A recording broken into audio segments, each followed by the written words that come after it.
ligtas at sumagana kaming lahat sa ngalan ng Ama, ng Anak, ng Espiritu Santo. Amen.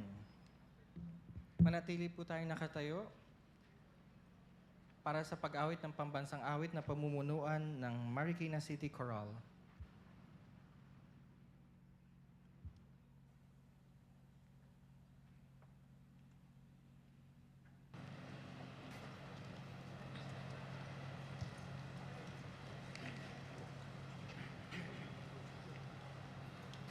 Ilagay po natin ang kanang kamay sa kaliwang dibdib.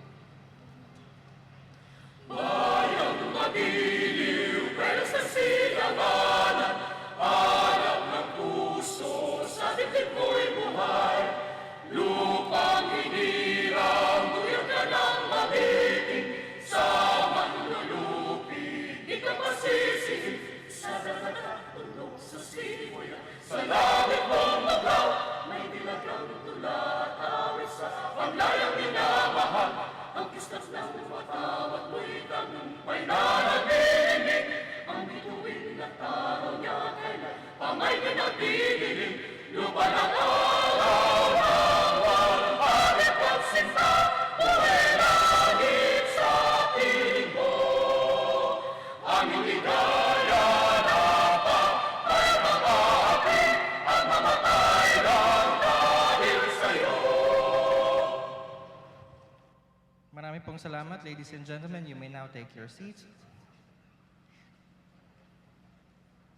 To formally welcome us to today's exercises, please join me in welcoming the Honorable Vice Mayor of the City of Marikina, Honorable Vice Mayor Jose Fabian Cadiz, sir.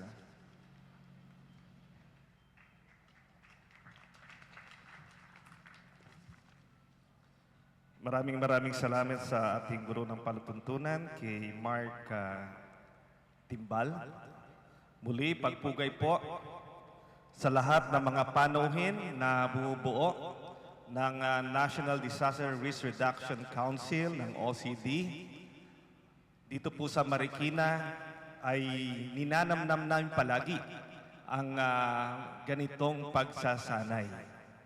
Muli, pagpugay po sa ating mga panuhin, sa ating Secretary of National Defense, who is at the same time the chairperson of the National Disaster Risk Reduction Management Council. Pagpugay po kay Kagalang-Galang Voltaire Tubera Gasmit. Welcome po sa lungsod ng Marikina. At ang lungsod ng Marikina ay nagpupugay din sa Executive Director ng National Disaster Risk Reduction Management Council at Administrator of the Office of Civil Defense, Undersecretary Alexander Pama. Of course, to my friend, who is always the guiding person of the City of Marikina in times of distress caused by natural calamities. The very capable Director of PhilBox, Director Renato Solidum Jr. And to the most beautiful lady in front of everybody. Wag ko kayong mag-selos. Siya po ay sugo ng ating Secretary de Lima, ng Dinky Suliman ng DSWD. Pagpugay po kay Director Briones.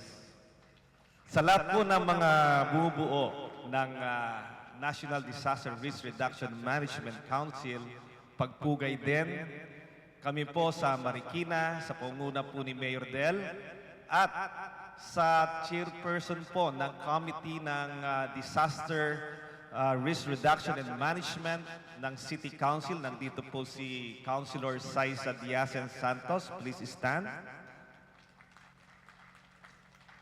Siya po ay hindi kasapi ng Sangguniang Kabataan.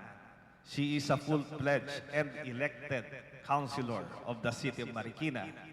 At mula din sa aming Marikina City Disaster Risk Reduction Management Office sa pangunguna po ni Dr. Val Barcinal, kami po ay nagpupugay. Muli, gusto ko pong sabihin sa inyo na ang ganitong pagsanay, ang ganitong paghahanda ay napakahalaga sa lugar namin dito po sa lungsod ng Marikina. Hindi po nating tatalikuran ang katotohanan na ang West Valley Fault Line at ang East Valley Fault Line ay dumadaan sa tagiliran lang naman ng aming lungsod. Yun na nga ho, ay unfortunately, the city of Marikina ay may mga misimpression na we are the most susceptible when it comes to disaster. Pero we were elated na may lumabas na isang finding last month na Marikina is not even in the top 10 of the cities in the Philippines when it comes to susceptibility to disaster. But ang paghahanda na ito will be most profitable to the city of Marikina. Wala nang papalit sa paghahanda sa anumang kalamidad, lalong-lalo na sa pagyanig o paggalaw ng lupa. Kaya kami po'y nagpapasalamat sa ating Secretary of National Defense, ang chairperson ng NDRRMC, sapagkat pinili ang lungsod ng Marikina na maging venue. So muli, sa inyong lahat, welcome po at let us all learn from this experience ang sabay na paghahanda sa pagyanig dito po sa Pilipinas. Welcome po sa ngalan po ng ating mahal na Mayor, Del R.D. Guzman. Thank you very much, Honorable Vice Mayor Jose Fabian Cadiz of the City of Marikina. Ladies and gentlemen, we shall now be proceeding to the drill proper. I would like to invite our guests of honor for the ceremonial pressing of the button that will signify the activation of the National Simultaneous Earthquake Drill.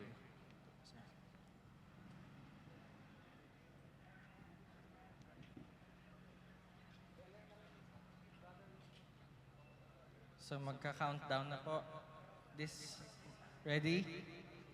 10, 9, 8, 7, 6, 5, 4, 3, 2, 1.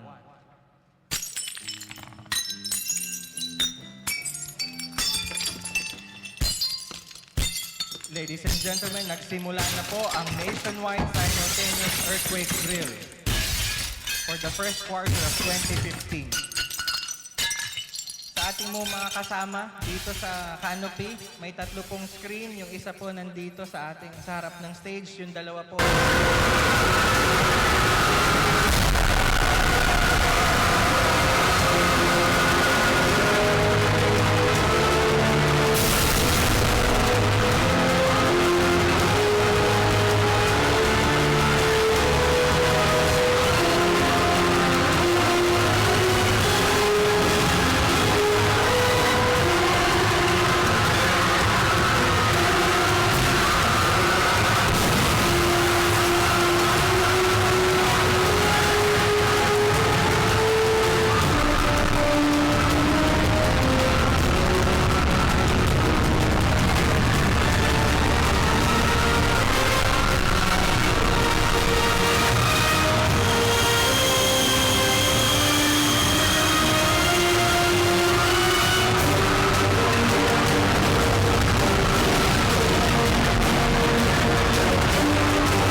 paradang sasakyan.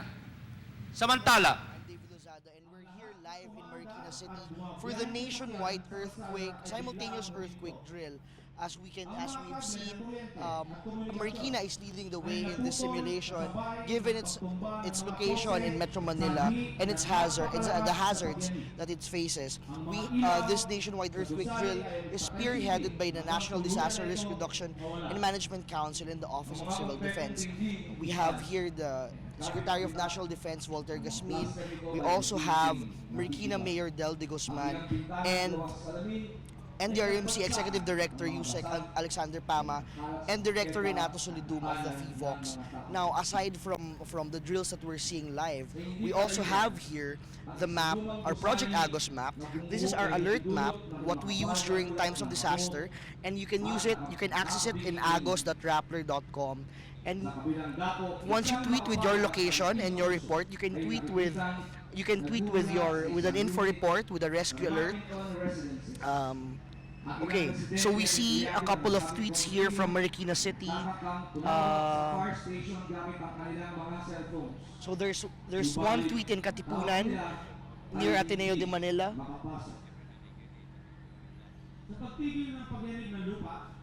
Yes, this is from, she's joining the nationwide earthquake drill. So we also encourage our netizens from all over the Philippines to tweet your dock cover and hold videos, photos, and use the hashtag Oplan Pagyanig. This is in preparation for a nationwide preparation for earthquake. We also have here this is in Marikina, I think. Okay, this guy is joining the nationwide earthquake drill at hashtag Oplan Pagyanig at 9 a.m.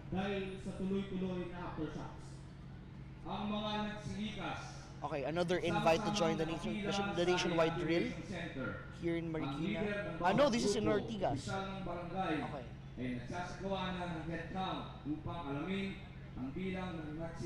You can click this. Okay, so this is live here in Marikina. The nationwide simultaneous earthquake drill has officially started with hashtag Oplan Pagyanig. We see Director Renato Solidum of FIVOX, and we also have Secretary Walter Gasmin of the Department of National Defense. So you can tweet using hashtag Oplan Pagyanig and make sure that your location settings are on.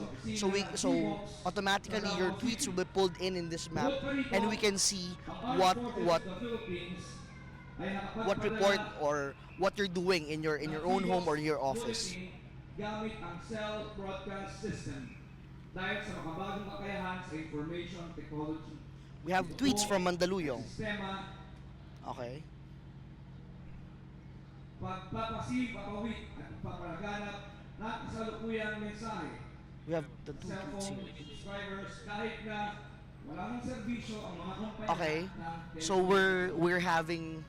they have a fire simulation drill here near Marikina. Earthquakes or fire hazards are a constant like a danger to earthquakes, because after earthquakes, it's usually the fire hazard that happens. Ngayon sa ating screens ay ang isang condominium na siya ine-evacuate ngayon dahil po sa isang sunog na naganap matapos po ang pagyanig. Ayon po sa ating MMIers, ang aral magkakaroon po ng 500 sunog na sabay-sabay matapos po ang pagyanig 7.2 magnitude ng West Valley Fault.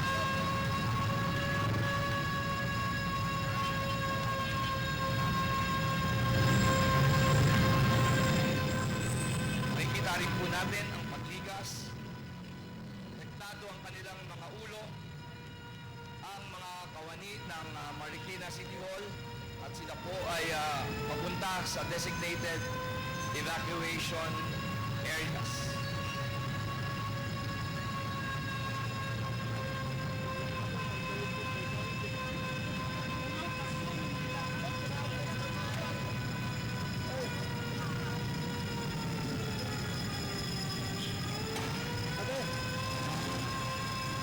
Metro Manila at ang mga karating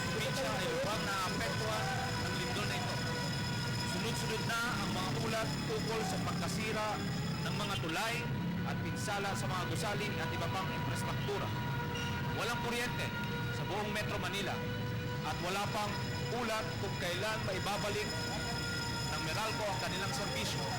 Ang mga linya ng telepono, pati na ang cellular networks ay bagsak kaya walang signal ang mga cellphone. Ang mga tubo ng tubig ay naputol kaya ang tubig ay tuloy-tuloy na umaagos sa bangketa pati na sa kalsada. May binabalitang sunog sa iba't ibang bahagi ng Metro Manila dahil sa electrical short circuit. Ang pagsabog ng mga tangke sa petrolyo at gasolina ay nagbubunsod din ng pagkalat nito.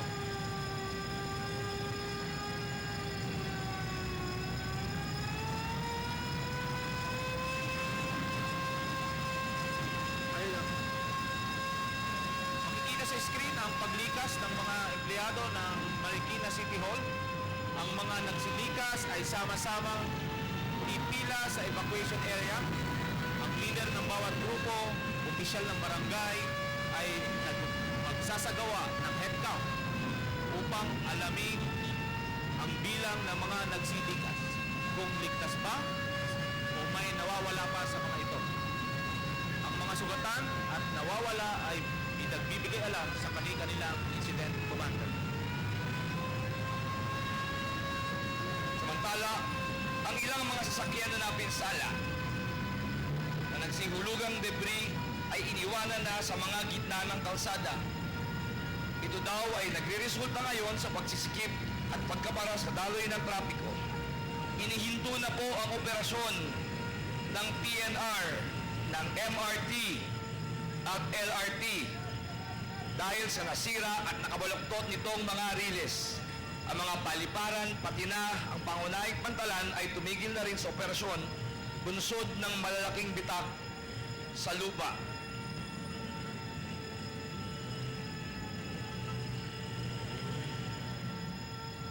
Sa ating pong monitor, mapapansin ang tuloy-tuloy na pag-evacuate ng mga residente ng Markinton.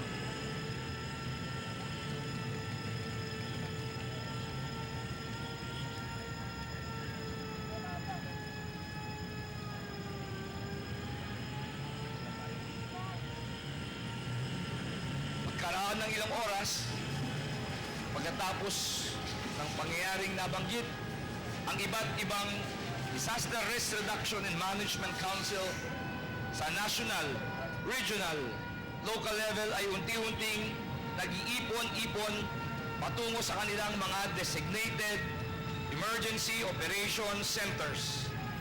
Ang mga national DRRM Council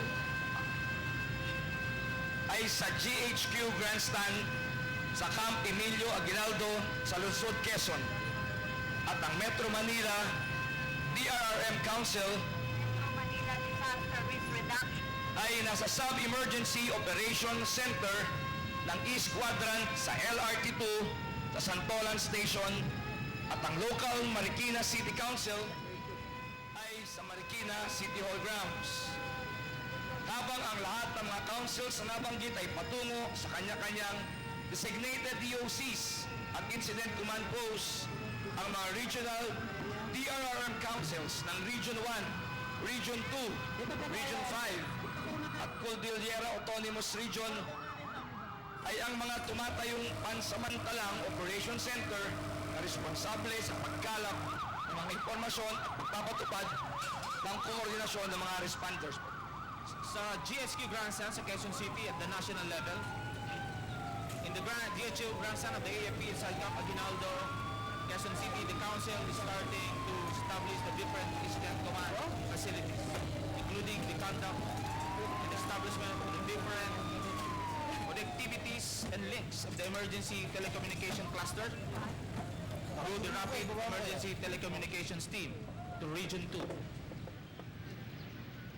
Metro Manila DRRM Council and Marikina City Disaster Risk Reduction Management Council ay kasalukuyan pong nag-i-establish ng kanilang evacuation centers and ICS facilities na kanilang pinagtutulong-tulungan.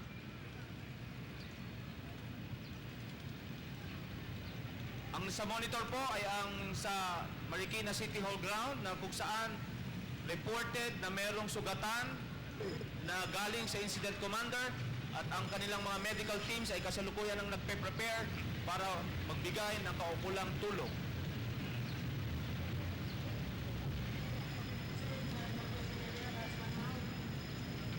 Makikita po natin ang iba't ibang kawani ng rescue teams ay nagsipuntahan na po sa tinatawag kong staging area kung saan sila po ay i-dispatch ng incident command post para sa kanilang misyon.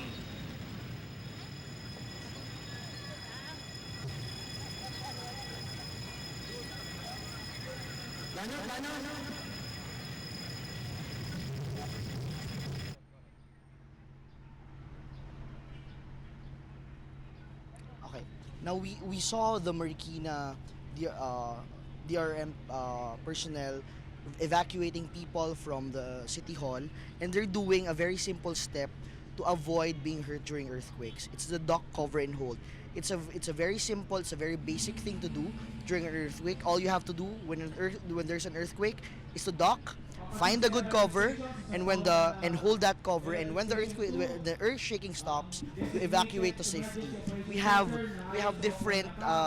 We've had this campaign for the past week, and we've had different government officials and celebrities do this to spread awareness on the dock cover and hold. We have here, for example, NDRMC Executive Director Alexander Pama. Mapapansin sa ating screen, nagkakaroon po ng konting koordinasyon ang incident commander on the ground sa regional level. He's holding. Ito po yung mga kawani When the shaking stops, you evacuate to safety. na kung saan ginagawa rin po ang protocol ng pagbibilang ng mga kawani kung kulang man o may Okay. sugatan o may nawalan. So that's a very easy step. You can do it in your office right now or at your home. You can do the dock cover and hold, post your photos, use hashtag Oplan Pagyanig, and we also have Ding Dong Dantes doing the dock cover and hold exercise.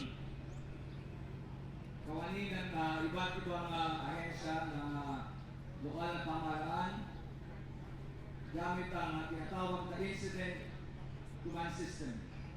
Ito po ay napaka-importante You hold. na ma-establish bago po tuluyan isagawa ang isang And you evacuate. rescue and response operations following a disaster.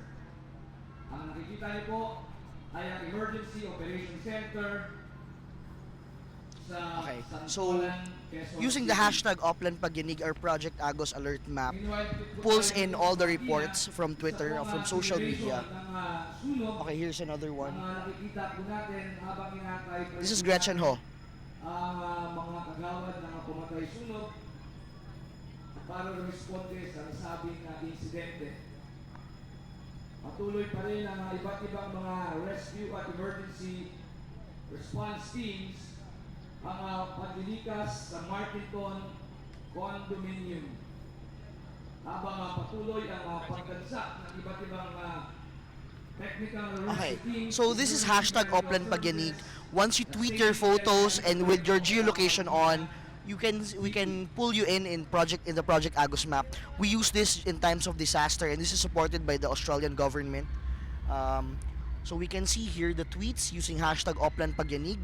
You can report info alerts or rescue alerts.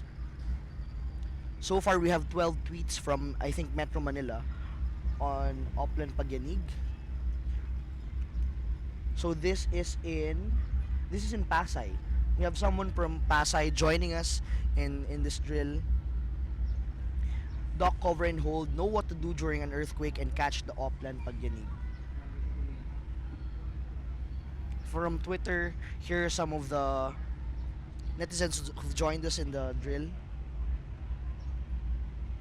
Okay. Ito po ang kasalukuyan tinatayong incident command system sa Marikina City Hall ground sa likod ng kanilang gusali. Okay. So, we'll go back to the exercise by the Marikina government. Dito po yung ating Mobile Emergency Operation Center facility. Ito po ay gawa lang sa isang tent na madaling itayo. Kasama na rin po dito ang makita po natin ang kanilang generator set para paanda rin po ang iba't ibang office equipment na kinakailangan po sa Emergency Operation Center. We are seeing, ladies and gentlemen, the staging area at Marikina City Hall of various rescue and emergency medical services waiting for further instructions.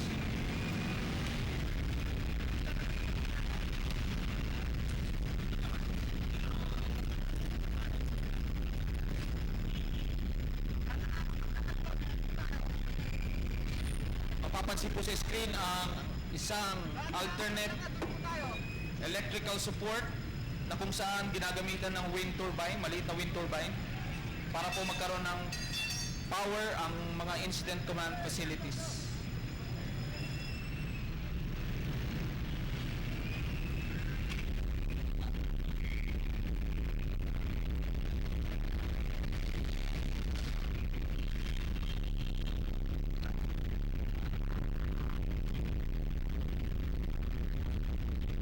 We are now witnessing evacuation of injured people from a structure. Sa isa po silang dinadala sa isang triage area habang naka-standby po ang mga rescuers from Philippine National Red Cross, Philippine Red Cross, and from Marikina City Emergency Medical Services.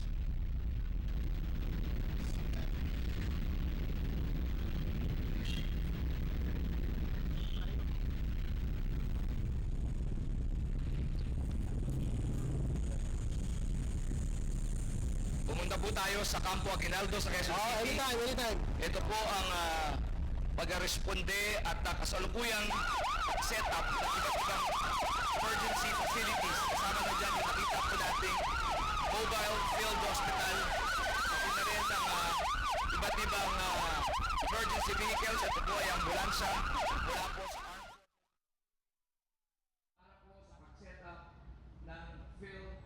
So aside from live reports of earthquakes, of floods, of emergencies, you can see here in the Agos map, if you click the data part, we have the data from the strongest earthquakes in the Philippines. So if you click that, there, you see all the epicenters of the past earthquakes in the Philippines. I think the past century. If you click Bohol, for example, this is the earthquake in 2013, a 7.2 magnitude earthquake. The epicenter, the focal depth is 2 kilometers. There were no tsunamis, okay? If we move up north, let's go to Baguio. And you click there. Okay, this is the 6.1 magnitude in 1985, okay? And for example, in Dagupan, this was in 1987. So as far back as the past century, you can see all the epicenters of the past earthquakes in the Philippines. And the thing about earthquakes is that it's not just the magnitude or the strength of an earthquake that affects the population.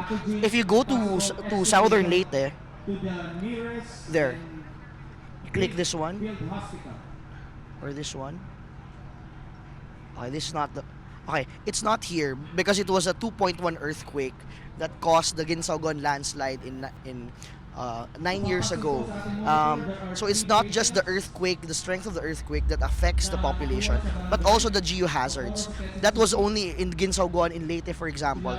That was only a 2.3 earthquake, 2.3 magnitude earthquake. But because of the continuous rains and the mountainous, the landscape in the area, there was a landslide and 1,500 people got killed.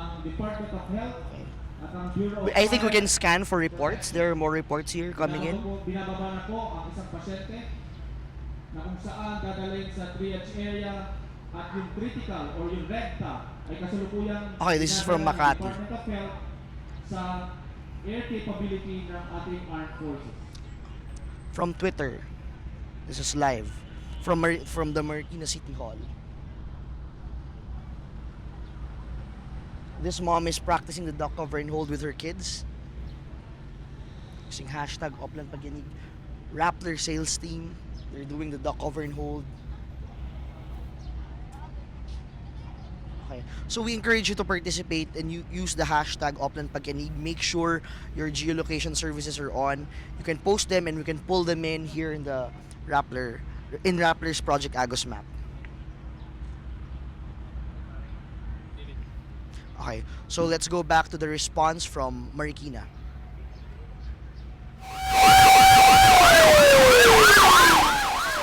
Nakita po natin na ngayon ay ang patuloy na extrication, vehicle extrication, rescue ng Marikina Rescue at ang pagdating ng mga kawani ng Bureau of Fire Protection sa Markinton Condominium para po apulahin ang sunog matapos po ang naganap na lindol. Matapos po ang malaking lindol, napaka-common po na mangyari ang sunog sa mga ilang kabahayan at struktura. Ayon po sa ating fire study, magkakaroon po ng 500 sabay-sabay na sunog matapos po ang pagyanig.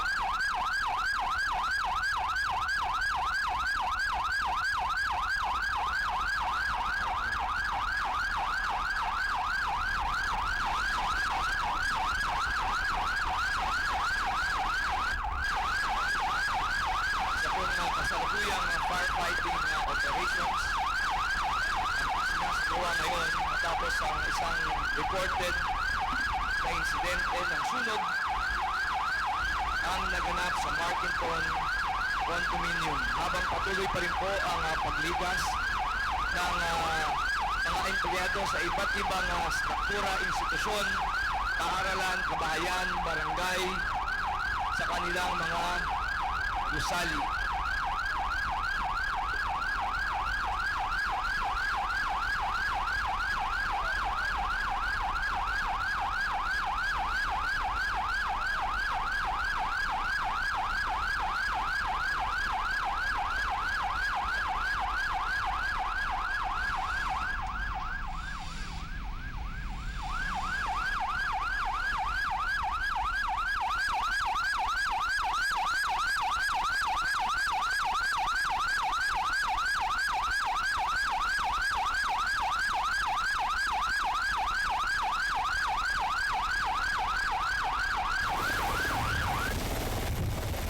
Ang nakikita po natin ngayon ay sa Campo Aguinaldo, isang patient extrication gamit ang isang UH-1H helicopter. Nasa Campo Aguinaldo po para po i-airlift ang 3 pasyenteng kanilang nakuha. Pagtulungan po ng Armed Forces of the Philippines at ng Department of Health. Ang nakikita rin po natin ngayon, balik po tayo sa Marikina, ay ang isang high-angle rescue operations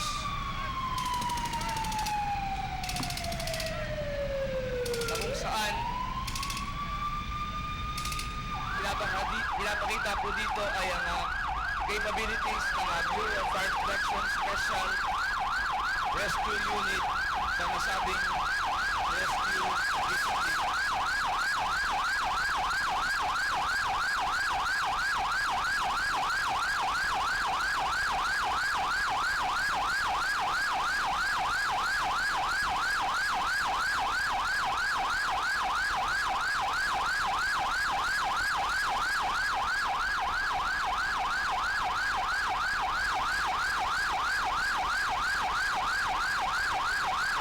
Dahil po sa samad-sari po pwedeng mangyari matapos ang isang paglindol, napaka-importante po ang iba't ibang kakayahan sa pagligtas o rescue.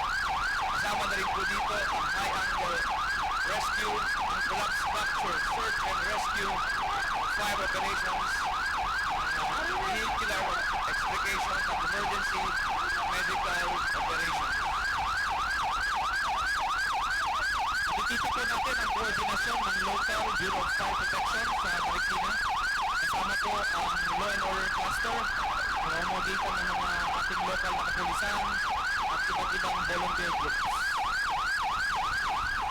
Balik po tayo sa Capaginaldo. Nasa loob na po ng helicopter ang pasyenteng nakita sa Barangay Socorro na nasa critical condition. Ito po ay dadalhin sa isang mas malaking field hospital. Base na rin po sa plano ng Oplan Yakal at Integrated Contingency Plan.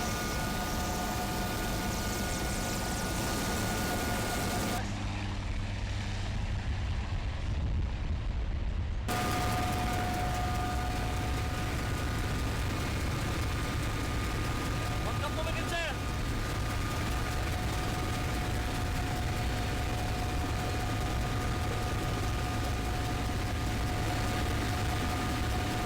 Ito ay isang kuha mula po sa Medivac chopper ng Philippine Air Force na kumpleto po ng gamit pang-monitor ng estado, kalusugan ng nasabing pasyente.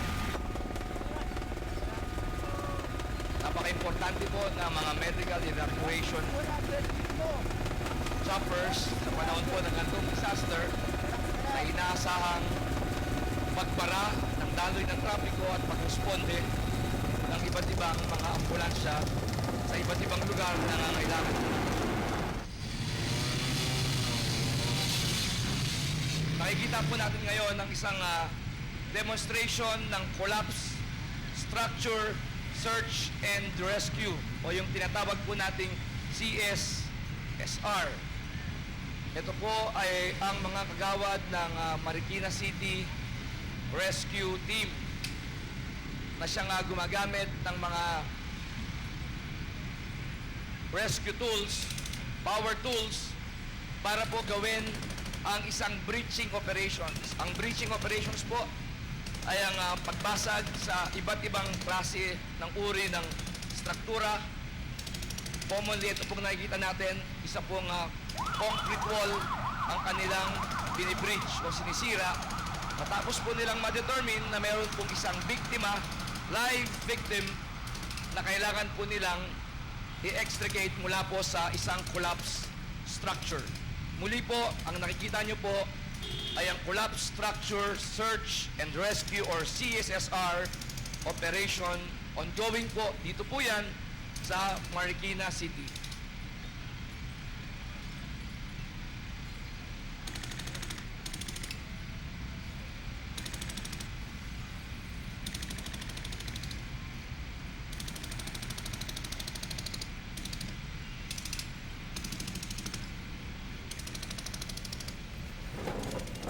Balik po tayo sa GHQ Grandstand.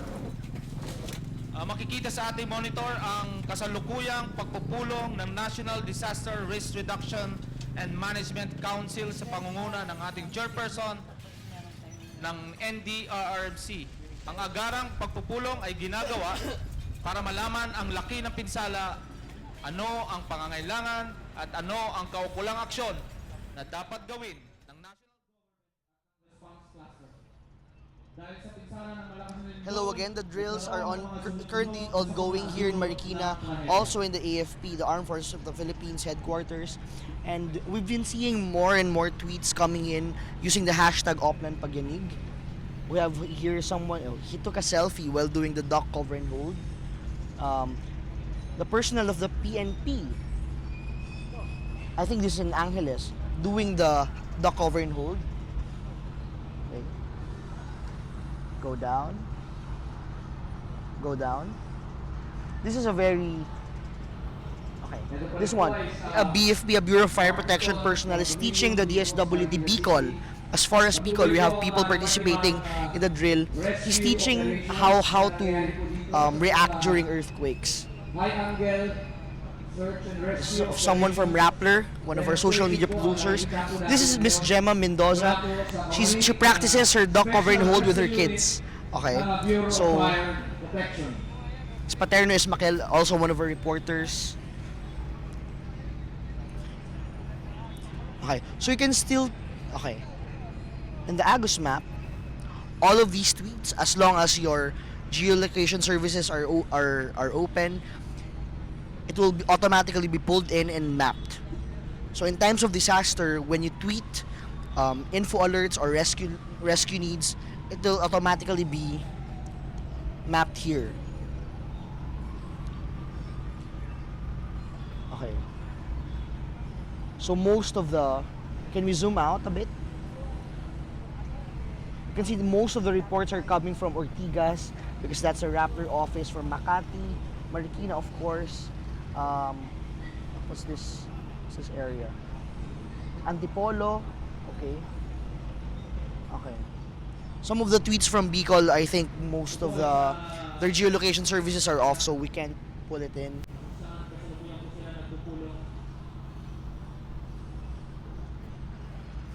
Okay, so let's go back to the Marikina drill.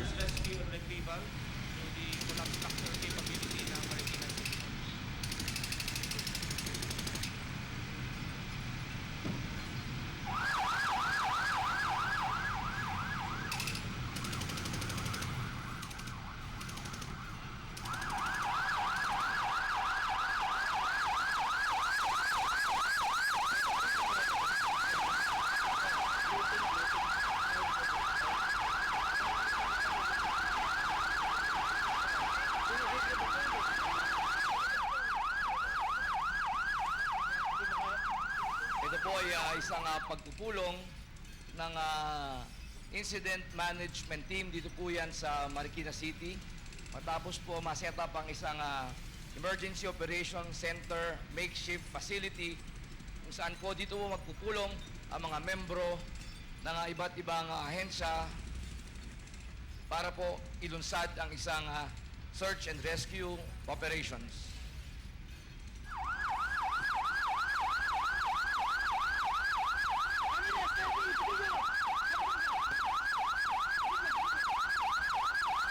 Patuloy pa rin po ang firefighting operation sa Marketon Condominium sa pong makapal na usok ang namatahan sa isang palapag po nito na patuloy sinusubukang iapula ang mga kagawan ng Bureau of Fire Protection. Salukuyang ginakit po nila ang sabing gusali gamit po ang kanilang fire ladder. Ito po ay firefighting operations ongoing. Nangyari po yan dito sa Marketon Condominium dito po sa Marikina City.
Isang high-rise firefighting operations po ang nakikita po natin sa ating screens ngayon para iapula ang isang sunod po na nagaganap sa Marketon Condominium sa Marikina City.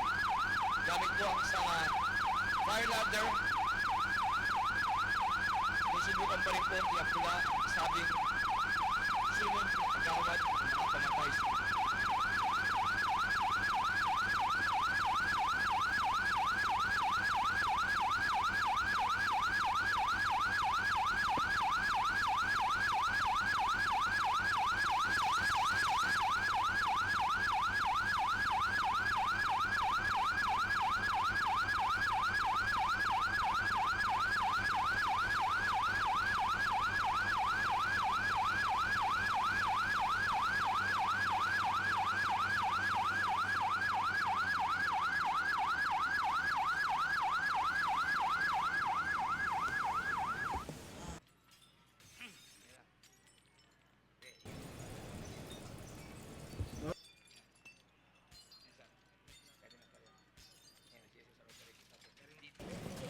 paglipas ng ilang oras, the Marikina City Disaster Risk Reduction Management Council sought assistance and subsequently elevated the disaster management operations to the Metro Manila DRRM Council. Ito ay sa kadahilanan na abot na nito ang kanyang kapasidad dulot ng malawakang pinsala sa kanilang kalunsuran. Makikita sa screen ang mga biktima na malapit sa LRT Station, Santolan, Quezon City.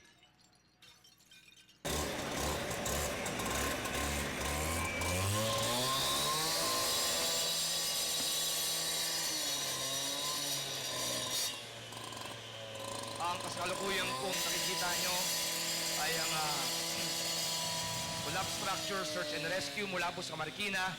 At yung kanina po, yan po ay ang CSSR operations mula po sa ating Philippine Army Rescue Team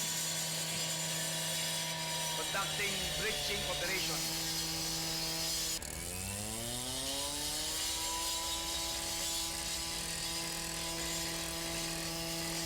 Ang procedure po ng rescue operation ng collapse structure ay team leader ay magche-check-in sa incident commander, magpe-preposition ng kanilang teams and equipment for CSRR operations. They will conduct area search. Also, they will conduct service victim extrication, conduct hauling for possible live victims trapped in a collapsed structure, followed by insalag markings.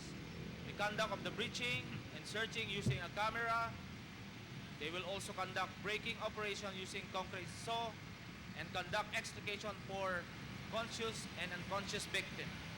Pagkatapos po niyan, sila ay i-hand over po ang extricated victims to the field hospital and eventually mag-demobilize. Tuluyan na po na-breach yung isang pader. Nakita po natin yung triangle shape na breach. Ito po ang standard na ginagawa sa pag-breach ng konkreto, isa pong tatsulok na korte. At napasok na po ng mga Marikina Rescue Team ang nasabing collapse structure. Dalawa pong kagawad ng kanilang rescue team ay pumasok po dun sa loob po ng collapse structure to possibly check on the victims and to extricate yung mga nasabing biktima.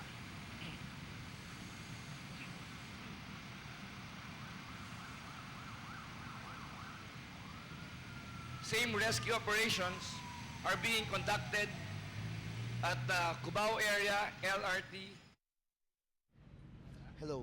We have here Senior Superintendent Sergio Soriano Jr., the NCR Regional Director from the Bureau of Fire Protection. Sir, would like to ask the question because this is an earthquake drill, but yet we also do fire hazards. What's the correlation between the two hazards? Kasi pag nasira yung structure, nasisira din yung mga connection ng mga LPGs at magkakaroon ng leakage yan at magkakaroon ng fire. How do we prevent fires during earthquakes? Yan kasi yung scenario na yan ay incorporated kasi yung sa structure, yung mga nandun yung mga flammable liquids, ano. So pag yan ay nagkaroon ng sira, collapse of the structure, apektado rin yung mga nandun ng mga flammable materials, substance. Last question. So far, how's the drill going? How would you evaluate the drill? How would you evaluate the drill? Yeah, this is a synchronized approach. This is an approach from all the concerned agencies, from all stakeholders, tulong-tulong at ito yung kailangan natin at para maiwasan yung casualties and yung possible pag damage ng mga properties. Thanks, sir. So there you have it, Senior Superintendent Sergio Soriano Jr., the Regional Director of the Bureau of Fire Protection, NCR. So let's go back to the Marikina drill.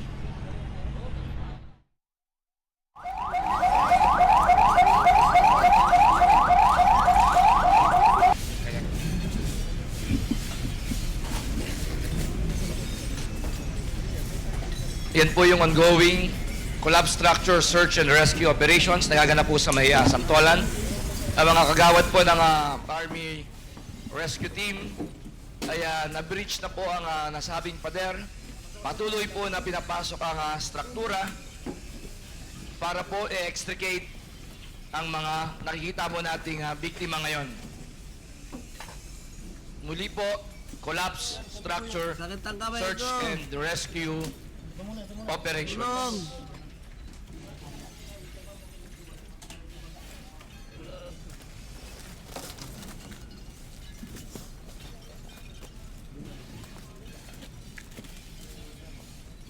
May galaw, bapa ako.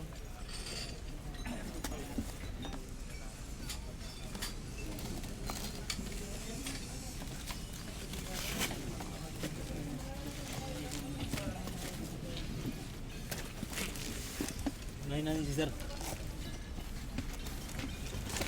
Sir, kapitan mo na tanong. Okay.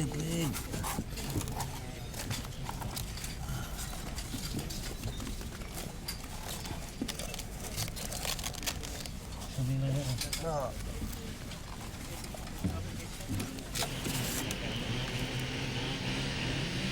Samantala, sa isang kalsada sa Marcos Highway, the responder teams from the National, Regional, and Local Disaster Risk Reduction Management Council ay kasalukuyang nagsasagawa ng road clearing operations sa pangunguna ng DPWH at ng Marikina City Engineering Office para makapasok ang ibang tulong na manggagaling sa mga assisting regions of Region 1, Region 2, and Cordillera Autonomous Region. Ito po ay naayon sa ginawang Oplan Yakal at Integrated Contingency Plan at ng National Disaster Response Plan for Earthquake and Tsunami. Ayon po sa ating MMIers, ang Metro Manila po ay maaari pong ma-isolate sa 4 na rehiyon or 4 na regions dahil na rin po sa pagkalat po ng mga debris mula po sa nag-collapse na mga gusali, bridges, kasama na rin po dyan yung mga na-impale na mga sasakyan. Kaya po napaka-importante ng isang debris clearing operations para po makapasok ang iba't ibang tulong na manggagaling po sa iba't ibang mga DRR units ng local, ng regional level at ng national level. Papansin po sa ating monitor, ito na po yung pasyente nanggaling sa GHQ Grandstand, dinala na po sa loob ng isang mas malaking field hospital. Ang debris clearing na makikita po ninyo, makikita po natin na may makikitang mga manual workers na tumutulong maliban sa ating mga heavy equipment. Part of the protocol ng Department of Public Works and Highway ay ginigilid po muna ang mga debris kapag may na-identify na pong area for na pagdadala nito, saka po nila doon i-impact.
Ang ating pong nakikita ngayon ay ang paglabas po ng isang pasyente mula po sa isang gumuhong struktura sa may Santolan, Quezon City. Ang mga kagawad ng Army 51st Engineering Brigade ay siya pong nagko-conduct ng search and rescue operations sa kasalukuyan.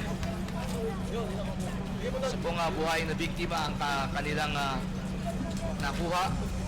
Ito po ay ito-turn over sa mga emergency medical services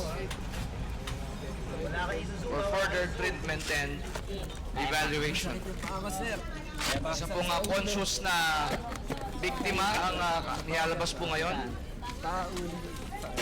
Alalayan mo yung pabad. Ito po ay sugatan, pero isang conscious na pasyente na isa sa mga mapalad na nakasurvive sa nasabing pagguho.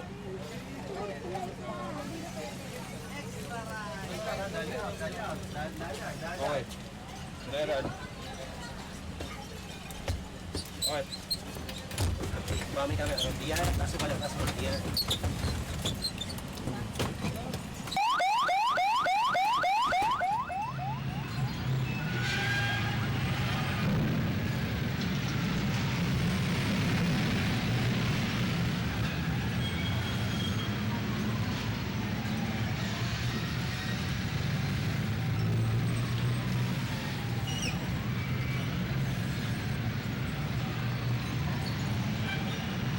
Patuloy pa rin po ang isang road clearing operation sa may partido ng Marikina City. Ang mga concrete debris, pati na ang mga nagsibagsakang puno, ay mistula na pong na-clear ng heavy equipment. Ayon sa pag-aaral ng Amy Myers, ay magkakaroon po ng at least 16,000 na mga kababayan po natin sa Metro Manila that will be seriously injured. Napaka-importante po ang pag-setup po ng mga iba't ibang field hospitals. Expectedly, ang mga hospital po ay maaari po maapektuhan din po ng matinding earthquake at potentially po magamit. So napaka-importante po ang pag-setup ng various field hospitals in various areas in Metro Manila. While we are seeing right now, ladies and gentlemen, is a demonstration of still a firefighting operations of the Bureau of Fire Protection in preparation for the simultaneous fires happening after a major earthquake in Metro Manila.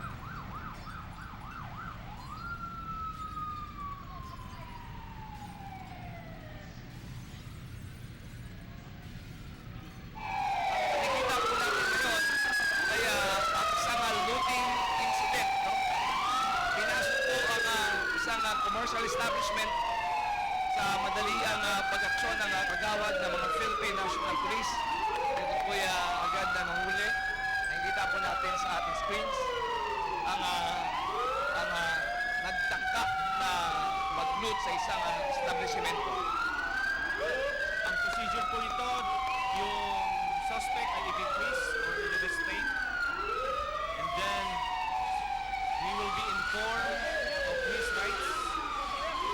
And i-recite po sa kanya ng Miranda warrant. We will conduct thorough search and rescue, search for weapons and illegal materials. As a general rule, no unnecessary force shall be used in making an arrest. Confiscated evidences shall be properly documented and bring the arrested person to the police station for further investigation and disposition. Ito po ay isang looting incident na nangyari sa ating komunidad ng Marikina City. Ito po ay sa utos ng response cluster, ang law and order cluster. Pinamumunuan po yan ng Philippine National Police, ang law and order cluster. Ito po ay matapos sa isang pangyayari sa Tacloban, matapos po ang Typhoon Yolanda. Nakita po natin ang mga So we just saw a looting incident in the earthquake drill here in Marikina, and we have here Senior Superintendent Vincent Calanoga of the Marikina City Police Station. Sir, how do you maintain peace and order in times of disasters like this? Of course, after the shaking, our patrol units will go around the city, look for any incident that can be reported to the emergency 161 for appropriate response. And in case of looting, disorder, meron po tayong naka-standby na mga troops to maintain peace and order. Meron po tayong anti-looting task group para mag-responde pag may mga reported lootings at saka yung break and entry sa mga bahay. Ito po yung mga inaasahan natin pag dating ng mga ganitong sakuna. At lalo na po, hindi lang po sa earthquake, pati po sa sunog, lagi po tayo nakaantabay sa ating mga kasama mga bumbero. Yung Marikina City Police, sir, how do you prepare for disasters like this?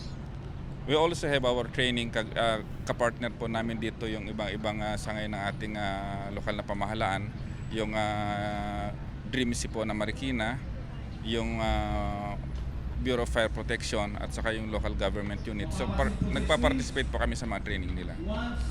So, thank you, sir. This is Senior Superintendent Vincent Calanoga of the Marikina City Police Station. Let's go back again to the earthquake drill, still ongoing.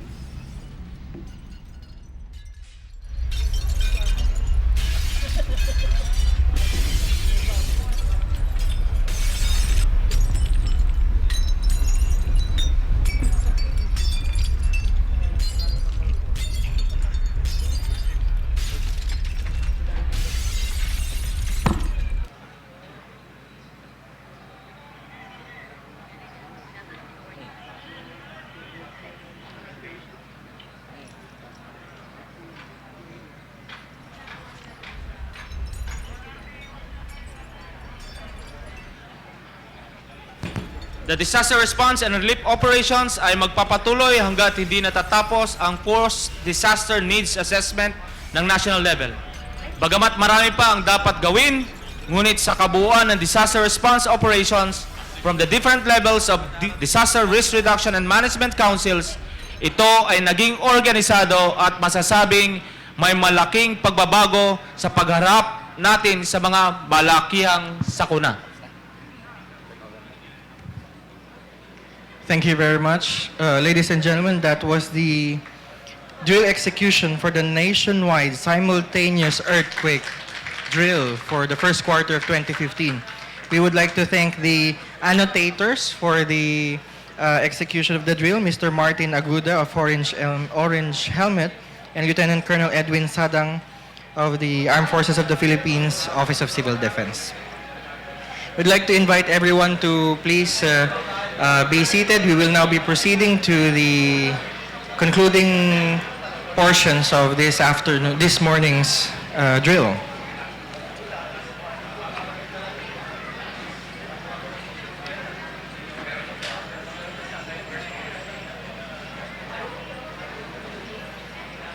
And of course, the Honorable Mayor of the City of Marikina has already joined us in this canopy. Good morning, Honorable Del de Guzman, Mayor of Marikina City. And it's now time, ladies and gentlemen, for us to listen to the messages of our guests for the occasion of the nationwide simultaneous earthquake drill. Please join me in welcoming the Director of the Philippine Institute for Volcanology and Seismology, Director Renato Solidium Jr. To the Honorable Secretary of the Department of